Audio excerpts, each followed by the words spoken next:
ಕಬ್ಬು ಬೆಳೆಗಾರರು ನಡೆಸ್ತಾ ಇರುವಂತಹ ಹೋರಾಟದ ವಿಚಾರಕ್ಕೆ ಸಂಬಂಧಪಟ್ಟಂತೆ ಈಗ ಆಲ್ರೆಡಿ ಸಕ್ಕರೆ ಸಚಿವರಾದಂಥ ಶಿವಾನಂದ ಪಾಟೀಲ್ ಅವರು ರೈತರ ಮನವೊಲಿಸೋದ್ರಲ್ಲಿ ಯಶಸ್ಸು ಕಂಡಿದ್ದಾರೆ.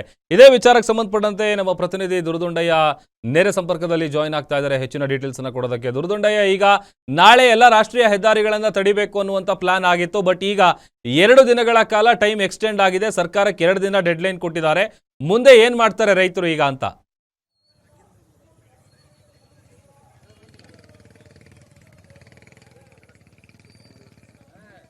ಹೌದು ಪ್ರಭು, ಏನಂತಂದ್ರೆ ಒಂದು ಸಾಕಷ್ಟು ಜಟಾಪಟಿ ನಡುವೆ ಒಂದು ಸಚಿವರು ಕೂಡ ಆಗಮಿಸಿದ್ರು. ಅದಾದ ಬಳಿಕ ಏನಂತಂದ್ರೆ ಸಚಿವರು ಕೂಡ ಒಂದು ಭಾಷಣ ಮಾಡಿ ಅದರ ಮುಖಾಂತರ ಏನಂತಂದ್ರೆ ಎಲ್ಲಾ ರೈತರಿಗೆ ಒಂದು ಮನವಿಯನ್ನು ಮಾಡ್ಕೊಳ್ತಾರೆ. ಏನಂದ್ರೆ ನನ್ನದು ತಪ್ಪಾಗಿದೆ, ಕ್ಷಮೆ ಕೋರ್ತೀನಿ, ನಾನು ತಡವಾಗಿ ಬಂದಿದ್ದೇನೆ.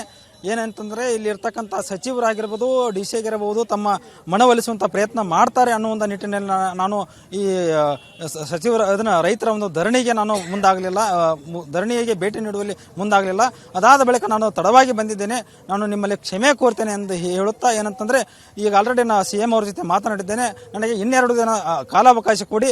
ಅದಾದ ಬಳಿಕ ಏನಂತಂದ್ರೆ ಏನು ಚರ್ಚೆ ನಡೆಯುತ್ತೆ ಅದೆಲ್ಲವನ್ನು ಸಂಪೂರ್ಣವಾಗಿ ಏನಂತಂದ್ರೆ ರೈತರ ಮುಂದೆ ಹೇಳುವಂತ ಕೆಲಸ ಮಾಡ್ತೀನಿ. ಅದಾದ ನಂತರ ಏನಂತಂದ್ರೆ ಒಂದು ರೈತರಿಗೆ ಏನೋ ಒಂದು ಬೆಲೆ ನಿಗದಿ ಘೋಷಣೆ ಮಾಡುವಂತ ಕೆಲಸ ಮಾಡ್ತೀನಿ. ಖಂಡಿತ ನಿಮ್ಮ ಏನೋ ಮನವಿ ಇದೆ ಆ ಮನವಿಗೆ ನಾನು ಸ್ಪಂದನೆ ಮಾಡ್ತೀನಿ ಅನ್ನುವಂಥ ಒಂದು ಕೆಲಸ ಮಾಡ್ತೀನಿ ಅನ್ನುವಂಥ ಒಂದು ಮಾತನ್ನು ಕೂಡ ಏನಂತಂದ್ರೆ ಸಚಿವರು ಹೇಳಿದರು. ಇದಾದ ಬಳಿಕ ಏನಂತಂದ್ರೆ ರೈತ ಮುಖಂಡರು ಕೂಡ ಅದಕ್ಕೆ ಸಮ್ಮತಿ ಸೂಚಿಸಿ ಇನ್ನು 2 ದಿನಗಳಲ್ಲಿ ನೀವು ಏನಾದರೂ ನಮ್ಮ ಮಾತಿಗೆ ಬೆಲೆ ಕೊಡದೆ ಹೋದರೆ, ನಮ್ಮ ಮನವಿಗೆ ಸ್ಪಂದನೆ ಮಾಡದೆ ಹೋದರೆ ನಮ್ಮ ಹೋರಾಟ ನಿರಂತರವಾಗುತ್ತೆ, ಅದರ ಜೊತೆಗೆ ಉಗ್ರವಾಗಿ ಹೋರಾಟ ನಡೆಸ್ತೀವಿ. ಈಗ ಸದ್ಯ ನಾಳೆ ಕೊಟ್ಟಿರುವಂಥ ಒಂದು ರಾಷ್ಟ್ರೀಯ ಹೆದ್ದಾರಿ ತಡೆ ಅದೇನಿದೆ ಆ ಕರೆಯನ್ನು ನಾವು ಇವತ್ತು ವಾಪಸ್ ಪಡಿತೀವಿ. ಏನಂತಂದ್ರೆ ನಾಳೆ ಕೂಡ ಶಾಂತ ರೀತಿಯಾಗಿ ಯಥಾಸ್ಥಿತಿಯಾಗಿ ಇಲ್ಲಿ ಗುರ್ಲಾಪುರ್ ಕ್ರಾಸ್ ಬಳಿ ಒಂದು ಹೋರಾಟ ಮುಂದುವರಿಯುತ್ತೆ. ಇದಾದ ಬಳಿಕ 2 ದಿನಗಳ ನಂತರದಲ್ಲಿ ಏನು ಆ ಕಡೆಯಿಂದ ಉತ್ತರ ಬರುತ್ತೆ ಅದರ ನಂತರ ಮುಂದಿನ ನಿರ್ಧಾರ ನಾವು ಕೈಗೊಳ್ಳುತ್ತೇವೆ ಅನ್ನುವಂಥ ಮಾತನ್ನು ಕೂಡ ಇಲ್ಲಿ ರೈತ ಮುಖಂಡರು ಕೂಡ ಹೇಳಿರುವಂಥದ್ದು. ಪ್ರಭು, ಓಕೆ, ಥ್ಯಾಂಕ್ ಯು ದುರ್ದುಂಡಯ್ಯ ನಿಮ್ಮೆಲ್ಲ ಡೀಟೇಲ್ಸ್ಗಾಗಿ.